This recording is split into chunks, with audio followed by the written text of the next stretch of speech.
3월 25일 화요일 사순절 특별 가정 예배를 시작합니다. 찬송가 447장 이 세상 끝날까지 1절과 4절을 부릅니다.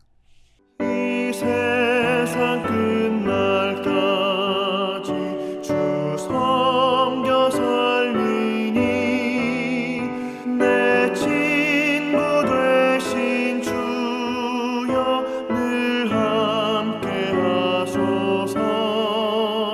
주 나와 함께 하면 전쟁도 겁없고 주 나를 인도하면 늘 안심하리라. 저 영광 빛난 곳에 주 허락했으니 그 허락하신 곳에 늘 사모합니다. 끝까지 쉬지 않고 주 따라가리니 주 넓은 사랑으로 늘 인도하소서. 아멘.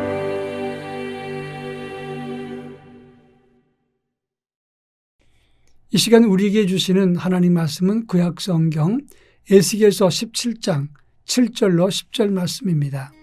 제가 하나님 말씀을 봉독하겠습니다. 또 날개가 크고 털이 많은 큰 독수리 하나가 있었는데 그 포도나무가 이 독수리에게 물을 받으려고 그 심어진 두둑에서 그를 향하여 뿌리가 뻗고 가지가 퍼졌도다.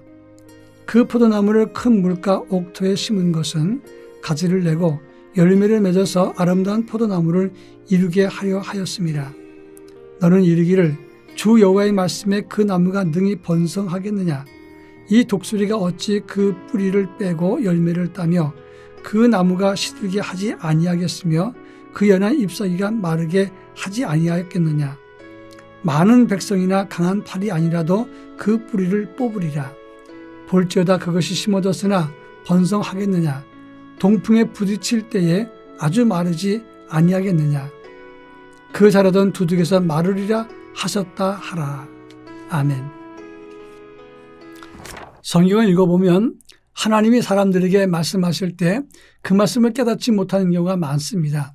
그래서 구약의 예언자들과 또 신약의 예수님은 항상 은유와 메타포를 사용해서 그것을 설명한 경우가 많았습니다. 비유와 은유를 많이 사용하신 것은 그만큼 어려운 것을 쉽게 설명하기 위함이라고 할 수 있습니다. 오늘 우리가 읽은 본문의 말씀은 에스겔이 이스라엘 백성들에게 말하면서 은유를 사용한 것을 말하고 있습니다. 예루살렘과 유다의 멸망과 바벨론과 애굽 두 나라를 포도나무와 두 독수리로 비유하고 있습니다. 역사적으로 보면 유대 말기에 바벨론 제국이 일어나서 유다 땅을 침범해서 이스라엘 백성들이 멸망당하고 맙니다.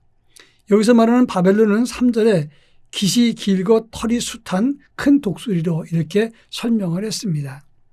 높은 가지를 꺾어서 장사의 땅에 이르러 상인의 성읍에 두었다 그랬는데 여기서 높은 가지라고 하는 것은 이스라엘 유다 백성의 왕 여호야긴을 말하는 것입니다.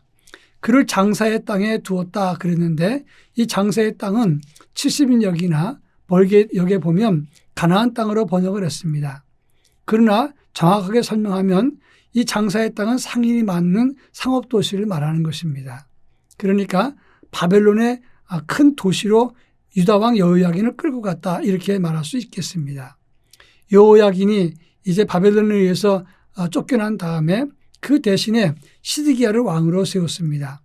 시드기야는 여호야긴의 삼촌이었는데 바벨론에 의해서 왕이 되었으면 그는 자중하고 하나님 때가 임할 때까지 회개하면서 이스라엘 백성들 그리고 예루살렘이 왜 멸망당했는가 이걸 생각해야 되는데 그는 애굽을 의지하면서 바벨론의 손에서 벗어나려고 노력을 했습니다.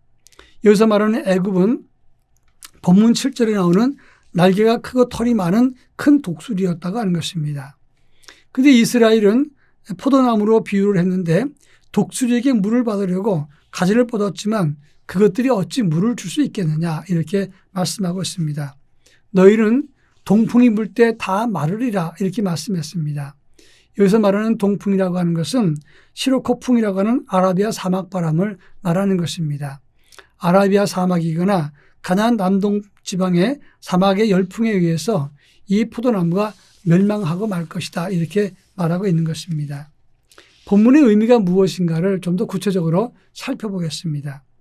먼저 두 독수리는 바벨론과 애굽을 의미하는 것이고 포도나무는 이스라엘을 상징한다고 할 수 있겠습니다.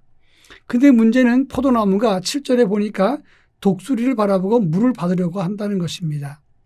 여러분, 포도나무가 물이 필요한데 독수리가 물을 줄 수 있는 것입니까? 그렇지 못합니다. 그런데 포도나무 된 이스라엘은 바벨론과 애굽 그들의 힘을 의지하려고 노력하고 있다는 것입니다. 그래서 그것이 어리석다고 지적을 한 것입니다. 그들을 존귀하게 포도나무로 물가에 심으신 것은 하나님이십니다. 그런데 하나님을 의지하지 않고 눈에 보이는 제국, 그들이 우리를 보호할 것이라고 생각을 하다가 처음에는 애굽을 의지하다가 그 다음에는 바벨론을 의지하다가 다시 또 애굽을 의지하는 그런 생활을 계속 반복합니다. 저들을 서로 의지하면 서로 견제가 되고 우리를 보호해 줄 것이다. 우리가 편할 것이다 생각을 했습니다. 그러나 이스라엘에 사는 길은 오직 하나님을 바라는 것이었습니다. 독수리가 물을 주지 않습니다. 그런데 포도나무들은 독수리에게 물을 구하면서 우리를 보호할 거라고 생각을 했던 것입니다. 오늘 9절에 보면 독수리는 포도나무의 뿌리를 빼고 열매를 따고 나무를 시들게 하는 존재라고 설명을 했습니다. 이 말은 강대국이 그들을 보호하는 것이 아니라 하나님이 선민 이스라엘을 지키시는 것이라고 하는 것을 말씀하고 있는 것입니다. 우리나라도 강대국 사이에 끼어 있는 작은 나라입니다. 그런데 우리나라 안에서도 중국을 의지해 산다. 또 어떤 경우는 미국을 의지해 산다. 이렇게 분열된 의견을 말할 때가 많습니다. 그런데 안타까운 것은 기독교인들마저도 여기에 가담해서 논쟁을 벌입니다. 여러분, 우리가 의지할 분은 사람이지 아닙니다. 하나님만 의지해야 되는 것이고 하나님이 우리에게 생명을 주시는 분이다. 이렇게 말할 수 있는 것입니다.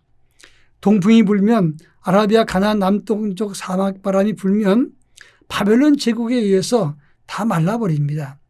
이렇게 말한다는 것은 너희는 애굽을 따르지 말라. 바벨론을 의지하지 말라. 이런 뜻이기도 합니다. 그러면서 동시에 너희를 구하는 것은 오직 하나님밖에 없다는 것을 강조했다는 점입니다. 여러분, 세상과 그리고 세상의 힘이나 권력이나 사람을 의지하는 것은 인생이 스스로 황폐해지는 것을 말하는 것입니다. 오직 우리에게 생명과 우리에게 희망을 주시는 하나님만 바라고 의지하는 믿음의 사람으로 살아갈 수 있기를 바랍니다. 포도나무는 하나님이 살리십니다. 기도합니다. 사랑 많으신 하나님 아버지, 우리를 살리시고 우리에게 생명 주시고 우리에게 열매 맺게 하시는 하나님, 그 하나님만을 의지하고 바라봄으로 우리 인생이 복되게 하시고 아름다운 열매를 맺게 하옵소서. 예수님의 이름으로 기도합니다. 아멘.